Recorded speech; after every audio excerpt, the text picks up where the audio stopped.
This is Athletes as Educators with former pro basketball player, championship winning coach, and author Angela R. Lewis.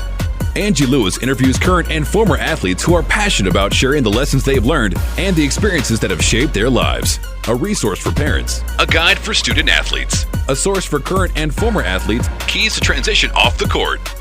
Welcome to the Athletes as Educators podcast with Angela R. Lewis.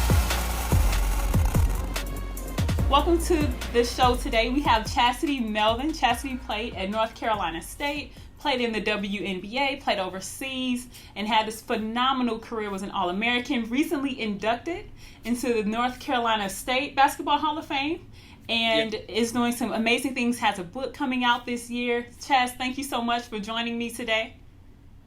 Thank you. Thank you for having me. Chas, I think it's so important that more current and former women athletes share their stories and their experiences, because there's so many young women who are coming up who want to hear their experiences and need to be inspired and know that their dreams are possible. I want to start with talking about your book. What was your motivation behind your book? When is it coming out? And what can people expect from your book? Okay, well, my first book, self-publishing, and the name of the book is titled At the End of the Day. It's a devotional memoir, which are rare and in between. But I'm very spiritual, and my faith has been my foundation from, since I was a kid. I was raised PK. My dad's a pastor, preacher. Some people are more familiar with that. And I was motivated by telling a story to my brother and his friends about something that happened in my career and how I overcame it. And he suggested, Chas, these stories are amazing. You should write a book. And I had been journaling through my transition after retiring from basketball. And I just started writing it down and started writing it on paper. And I started seeing all the different stories and the challenges and things that I went through. And I was like, wow, this could really help someone. And a lot of my fans and people from my hometown especially thought I just had this uphill life with no problems, no barriers, like Chas just did it and everything was great. And so I shared some of the great things, and I shared some of the failures, and I shared some of just sad things that happened. And, I want people to understand that life touches everyone.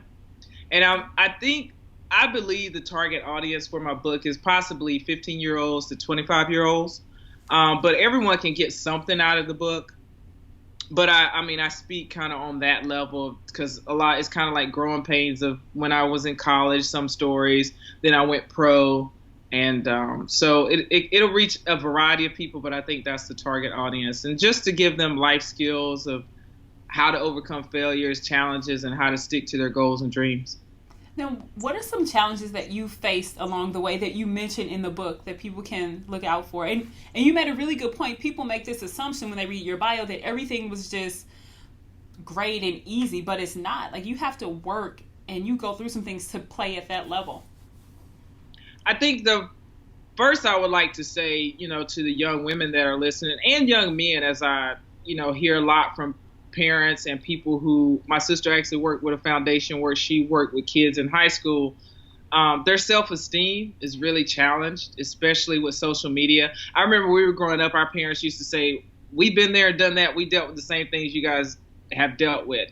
And I think now we can't say that we actually can relate to what these kids have to go through on social media. Because seriously, Angela, my sister, I wanted to put this photos in the book. But if I showed my middle school picture, I had people, and people won't believe this, but when I go talk to kids, I did this at a middle school. I put on the projector my picture from middle school, and the entire auditorium started cracking up. Yep. And then I told them that's me, and they were in shock. They were in shock. And I told them that, I used to get made fun of at school, but it's like by, the two people who always pick on people. I was from a small town, so it wasn't like I was really bullied. But now kids that have to go through that are not only bullied at school, but it's across the nation, people can bully them through social media. So one of the chapters that I'm really proud of is I talk about my self-esteem and how I had to fight through that. And I just encourage kids to love themselves and to understand that God created them unique, and that they're special, and that whatever they're going through now, they're going to grow out of it. And if they can just get through the hard times, like I said, I was like, if I would have listened to people and I wanted to change who I was, or I wanted to do some damage to myself or do something negative, I would have never grown into the woman that I am today. Mm-hmm. And I said that I couldn't tell my younger self what I would grow into. Yeah. I said, but so I really like that chapter. So that's one challenge that I think would help a lot of young kids, young athletes, young people, and grown adults. Mm-hmm. Another one is just when I got to college, how hard it was. A lot of people just thought I loved playing and everything was great, but I wanted to go home my freshman year. I was calling my mom, I can't do this. I thought I loved basketball, but not really. I want to go back home, and how hard and difficult it was. How challenging it was to go every day and practice with school in a different environment. It was very challenging. And so I talk about that a little bit. Lastly, just another example is one of my good friends. The first pro league I went to was the ABL, and the other rookie on the team. And most people aren't as familiar with it, but the ABL folded. Mm-hmm. And I was really depressed. All of us were depressed. That was my first job out of college. But anyways, the other rookie with me and a really good friend, she committed suicide. So that was really tough for me. And it was really tough because I ended up going overseas, and it was around Christmas time, and we kept playing phone tag. So I didn't get back in touch with her in time, and the next thing I know, my parents were calling me and saying that she committed suicide. And that was the hardest, one of the most challenging times of my life, especially because you're asking why, what could I have said, what could I have done, why didn't I call back? And there's just so many questions, and you just don't ever know what a person is going through. But, there's still so I talk about that, and I just kind of tell people, whatever you're going through, just know you can get through it. And I think if KP would have understood how much people really loved her and supported her, if you can just think about that, then, you can make it another day. So I talk about that too. So I think there's some stories that can help people. And I'm excited about the book. I just got to release it. And hopefully I'm hoping to get the book out February 1st. And it'll be ready to, for everyone to get their hands on it. And they can just follow me on social media. Have the websites I'll give at the end of the show, and they can follow me and stay in touch with me. That's really exciting. And it sounds like the book is going to be extremely inspiring, because everything that you just mentioned, those are universal things that all people go through. And you're right, regardless of age, but especially young people. Will you talk more about your basketball journey? You talked about going to college and how hard that was. First semester freshman year is tough for everybody. It doesn't matter where you come from. It's just a culture shock. You talk about your basketball journey from ABL to overseas to WNBA. First and foremost, high school was probably my most favorite time with basketball because I played with my sisters. I was from a small town, so we only had varsity. And we won a state championship. And so I went on to NC State, and I had these big dreams and big goals. And I got there, and they would beat me up. In practice, I stepped behind. Everything was just hard. And I missed home. I missed my friends. And it was just a culture shock. I mean, for me, class was the easy part. Because my parents always made sure we had good grades and everything like that. But balancing all that with practice and coming to compete every day, and you just feel like you're always a step behind. So that was very challenging. But the camaraderie that I made with my teammates my freshman year was unbelievable. And so I guess I can say about college, that was my true family. So I'm still very much connected with my Wolfpack family, and they know Chaz before the pros. We all grew up together. So it was a great time, and I try to emphasize that to players when I go speak to their teams. You guys cherish these moments. These 4 years will fly by, and you'll look back your senior year. You always get there I got it, and then it's over. I get it, and then it's over. But I had a phenomenal time. Just had to learn how to work hard as an athlete. I didn't really know how to work hard.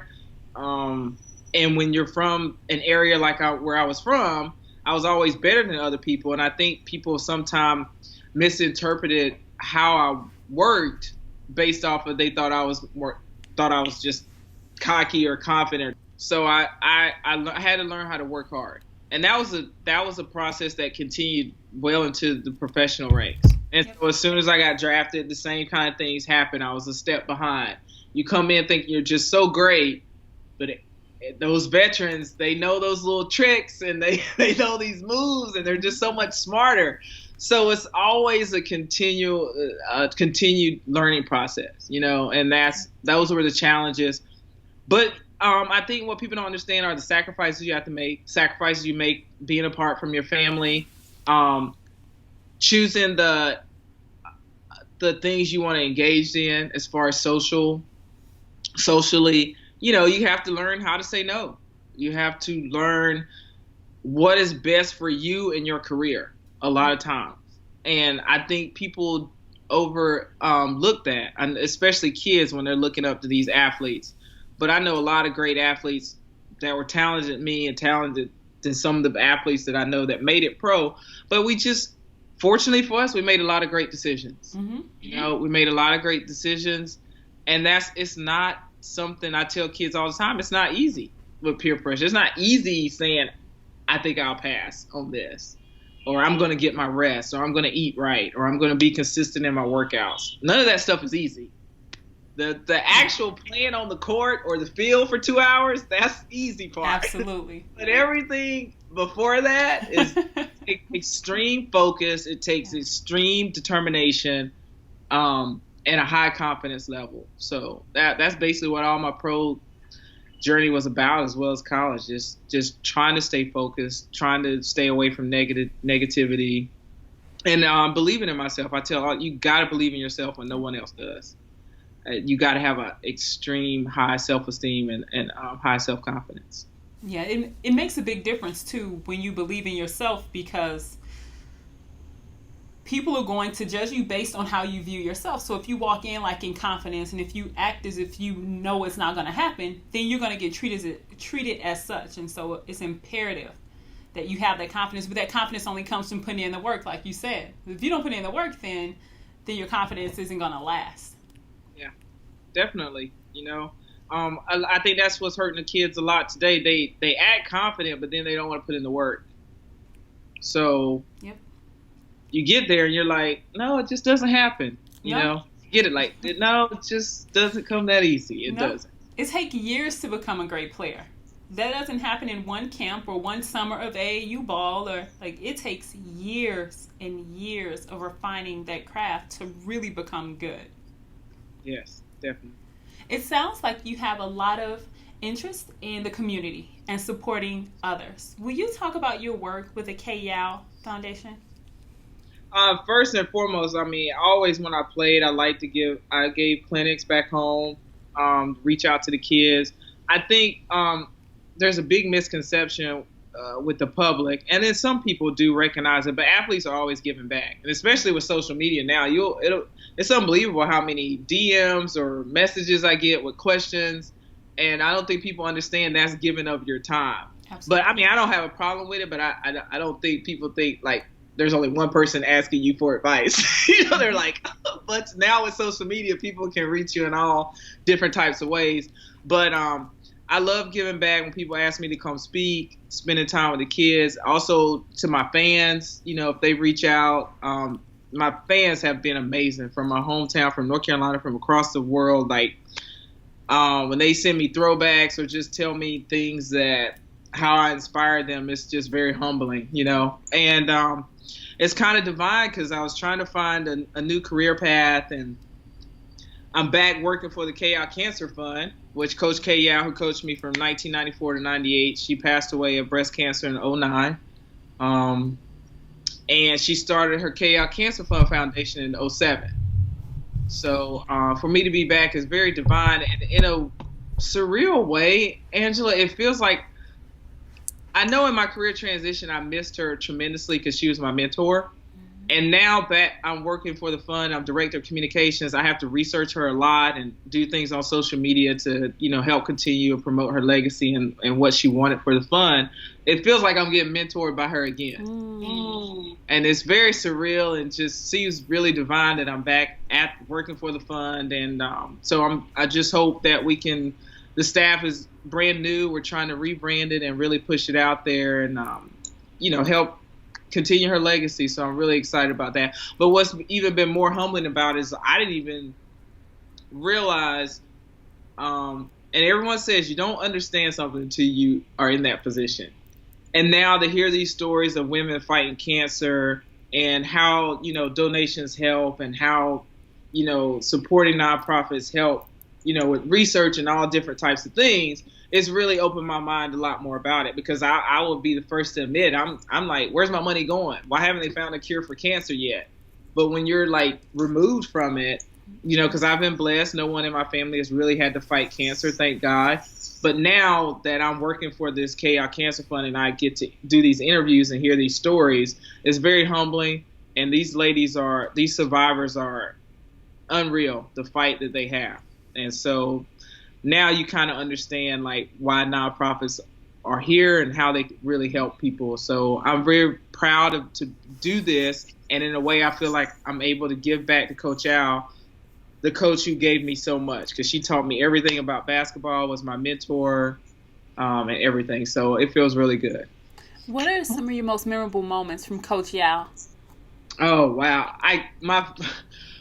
My first memorable moment is when I went on campus and I saw David Thompson's number 44 jersey in the Raptors. And I said, Coach Al, I want my jersey retired. I'm number 44, so I want Melvin on the 44 on the other end. And she kind of chuckled and she said, Chasity, you're going to have to work real hard for that. And I said, I know, but I'm going to do it. And it was just surreal when my jersey got retired. I made it pro. We made it to the Final Four. Coach Al went crazy. We beat Connecticut to make it to the Final Four. She was running across the court, and I ran up to her and I hugged her.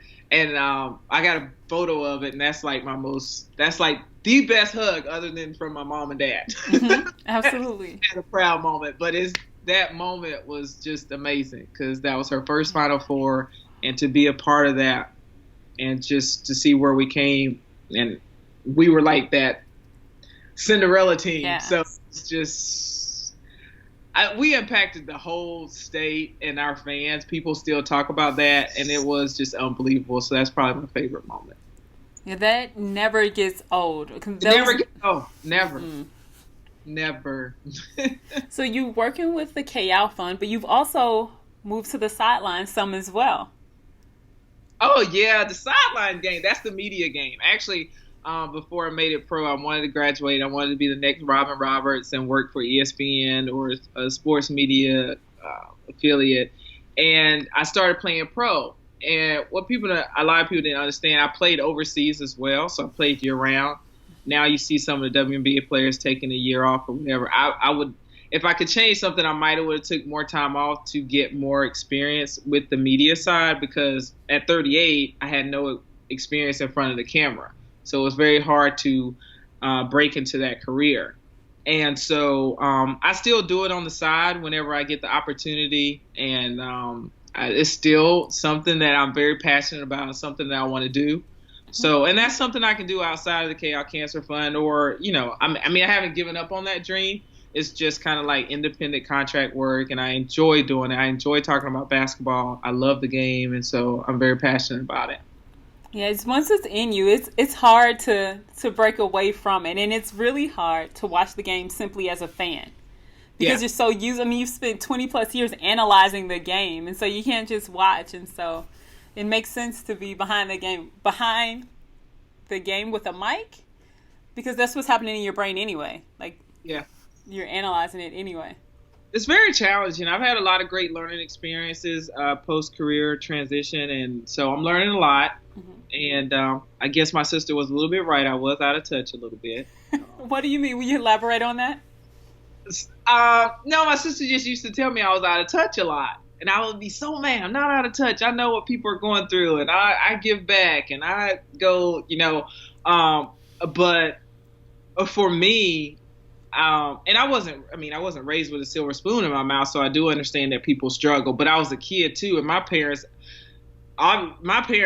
God bless them, they made us feel very comfortable at home growing up. You know, I only realized, you know, once I first started playing AAU, like I remember my mom coming to pick me up one day, and I'm like, Mom, are we poor? You know, like because my entire team was Caucasian, and they were here in Raleigh. So I went up with them to all their big houses, and you know, their parents are doctors and lawyers and all this kind of stuff. And so that was the first time I kind of was able to experience something outside of my immediate culture. So I remember that. So I told my sister I'm not out of touch, but what I will say is when I was playing, I was nonstop. I was always playing. So I would give back, but it was just 2 hours here. I wasn't really involved in the community or living that everyday life because I was on a plane, in a hotel, at a game. And that was it, or doing an appearance. So now I was able to, you know, get in the working world, work 9 to 5, have weekends off, and go to barbecues, or just really get back in touch with my family and friends. And then you kind of realize, wow, this is what everybody's been doing, or this is what now you have more time to really empathize. I say I can empathize, and I can really see the struggle on a more consistent basis. And so that's kind of what I mean with, I was a little out of touch, but it's been very good for me. It's been, I wouldn't change anything about it. You know, everything I'm learning. And also she would tell me that too, because I don't have kids. I still don't have kids. I have a poodle. So, but I kind of get it. Like I told my dad and mom, I love you guys even more now after working the 9 to 5 at the kids. Like, I'm like, wow, I gotta work all day. Like I come home and I'm like free. And my parents came home from work and had, you know, 5 kids to, you know, dependent on them. So I'm forever appreciate all their sacrifices, because I can't imagine. I come home and I'm like telling my dog, get out of my face. That's very funny. Yeah, it's different though. It's different when you stop and you're able to take a step back and look and reflect and breathe. One thing that I've talked to a number of people about that you mentioned is the transition. And so as we wrap up, I want you to offer some advice for other athletes who are transitioning from sport. What's some things that you wish you would have done, or some advice that you have for them that can be helpful? First and foremost, I would say you have to get over your ego, which is very hard and very challenging to do. And I think it's hard also from the community and the people that you reach out to try to transition to another career, because they're like, you're this, this, and this. You want to work here? Like I actually had people tell me, why would you want to work here? What do you want? I'm constantly telling people, like, my career, you know, stopped, but life didn't stop. You know, I got to transition into something else. They're like, oh, so you have money, do nothing, you know, but as an athlete, you still have that competitive drive. So you want to be doing something. So for the athletes who did save their money, or they did save their money, and again, women basketball players don't make millions and millions of dollars, but you still have that competitive drive. You still have those leadership qualities, this burning desire that needs to be in some type of foundation or some type of system. So when you don't have that, that's why you have a lot of problems with athletes just going and doing crazy things, because just think about it, they've been in the system for so long and been coached, and now they're just free with money or not money, and they're searching for their next purpose. So I would say get over your ego and just kind of tell people, hey, this is what I'm going through. I think that was hard for me. Like I said, I didn't want to talk to people because it's kind of like, are you complaining? Like, look at the life you had. Which that is hard. I mean, that's hard to do, to kind of humble yourself, and it's also hard because the reaction you get from other people when you reach out to them. Yeah. That's challenging. Obviously, I would tell athletes to start planning ahead. But I mean, I tell people all the time, you make plans, but God laughs at you, you know? Like, you can be really great, but you still need an opportunity. And Unfortunately, some of the top athletes get those opportunities, but a lot of, I mean, every athlete would love to talk about basketball, but can they get, there aren't for so many jobs. Every athlete wants to go back and coach, but there aren't for so many jobs coaching. So, you just got to kind of take it one day at a time and really just humble yourself and try to figure out which other things you like doing and just go after it and have a great support group surrounding you, and definitely a strong faith, because they're going to be, for the first time in my life, once I retired, I realized there were a lot of things I couldn't control. And I think that's the hardest thing. For an athlete, it didn't matter. Once you had that game, you knew you controlled how hard you worked. You could get back on D. You could prove it on the court. Like, if you had a bad week, it didn't matter. Once you got on the court, for me, I felt like I had to control. I was going to do something special, no matter how bad of a game. Yeah. And once I retired, trying to get into another career and reaching out to people and sending out my resume, it was just in the universe. Like, I had no control. It was like I wanted to call them, let me come work for 3 days, and I'm sure you'll hire me, okay? But you don't get that chance, You don't get that tryout, I guess. Exactly. And I think from an athlete's mind, when they're trying to transition to a career, they're just like, it's hard for them to do well in interviews because they're like so confident. Just let me show you. Like, I'm going to be great at whatever I do. Just give me 2 weeks, So I think that's really, really challenging. And you don't get that opportunity. It's on paper, and it's through an interview, or it's through a connect that you might have, or networking. And you got to really sell yourself. And it's selling yourself in a different way from the physical. And that's possibly the most challenging thing that I've ever had to do. And now I understand it. But I'm not sure any athlete can really prepare for that. They're going to have a learning curve. So definitely you definitely still want to plan. You want to have your money saved up. And, but if not, it's still going to be a small learning curve. Yeah, I love that. I love that, Chaz. No one has talked about that before. When you're an athlete, you're able to prove what you're going to do on the court. And every week there's 1 or 2 game days, right? So there's always an opportunity to perform. Whereas when you transition, there aren't big game days, right? Like, you just kind of go and go and go and go. Maybe there's an event, or maybe there's a report that's due where you can shine. But, it's very different. Yeah. A very different lifestyle than playing. Well, it sounds as if you found your lane with your book coming out, with your commentating, and also with the KL Cancer Fund. What are you most excited about in 2017? I'm very excited about the book. Okay. I'm very excited. I'm very anxious. And I feel vulnerable. But I know I got to get it out. And I look forward to, I hope the book does what I want it to. And that's just to touch someone out there, someone out there that might can relate to one of the stories. And if it sheds a positive, definitely I wanted to shed a positive light on them and to encourage them to go after their dreams and to love themselves and just keep believing in themselves, because that's what helped me be really successful. Yeah.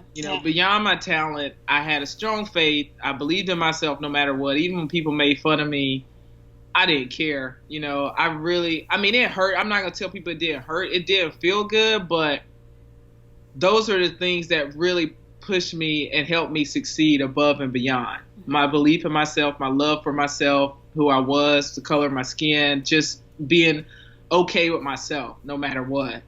And so I know what it's like to reach a dream. And I just want my book to hopefully inspire other people to keep going after that, because that's the best feeling. Money cannot buy that feeling. Yeah. And so when I talk to my sisters, and they all know it, or my family or my close friends, they're like, you're just so humble and so low key. But I was just like, accomplishing that dream of playing pro that I had told people since I was 11 is like the best feeling. Like, yeah, absolutely. It's such a blessing. And so if they want to be an artist or a doctor or just have some goal, a small goal, start a t-shirt, their own t-shirt line. Reaching a goal, that feeling when you reach a goal is just a great feeling. And I want people to feel that feeling. I really do. And so I hope the book inspires them to do that. And that's what I'm really excited about. And I'm really excited about finishing my first year with the staff at the KL Cancer Fund and seeing Play for K played across women's basketball and raising money and helping women, helping the fight against all women's cancers. Because I really do believe it's a way that I give back to Coach Al. Because I can never give back everything she's given me or my parents. What she's instilled in me is that naive country girl out of Roseboro. You know, she taught me a lot. So I feel I'm very honored and humbled to help, continue her legacy. Yeah, that's awesome, Chas. If people want to reach out to you, if they want to learn more about your book, if they want to learn more about the KL Cancer Fund, how can they reach you? Okay, follow me on social media. It's at Chasity Melvin, CHASIT as in Tom, Y, Melvin, MELV as in Victor, IN. So my niece picks on me because I didn't make up a name, but everything is Chasity Melvin on social media. So Twitter. Keep it nice and simple. Yeah, Twitter, Facebook, Instagram. My book page, the page for my book on Facebook is At the End of the Day. So they can find that with my book so if I have promotions and stuff like that, and also on Facebook. So if they just follow me on social media, I'm going to really be promoting it heavily, a lot more before I release it. And, that's how they can contact me. And if they reach out to me, give me a moment, I'll get back to them. But I try to reach back to everyone who tweets me or who DMs me or reaches out to me. It takes a moment, it takes some time, but I'll get back to you. And also visit www.kyal.com to get involved with the KL Cancer Fund. And again, that's www.kyal.com, and that's how you can find me. Perfect, Chas. Thanks for joining me. Everyone, please reach out to Chas. She has a wealth of knowledge. We simply scratched the surface. We didn't even talk about playing overseas and all her experiences around the world. Maybe we'll have to do a part 2 once the book is released and talk more in depth. But thanks for joining me, and we'll be sure to put all of your contact information in the show notes. Thank you so much. Thanks for having me, Angela. This is Athletes as Educators. Thank you for listening to the Athletes as Educators podcast. Connect with me through the Athletes as Educators Facebook page or at Athletes Educate on Instagram. Be sure to subscribe so that you never miss an episode, and go over to iTunes and leave us a 5-star review. For more resources and information about today's podcast, you can check us out at AngelaRLewis.com.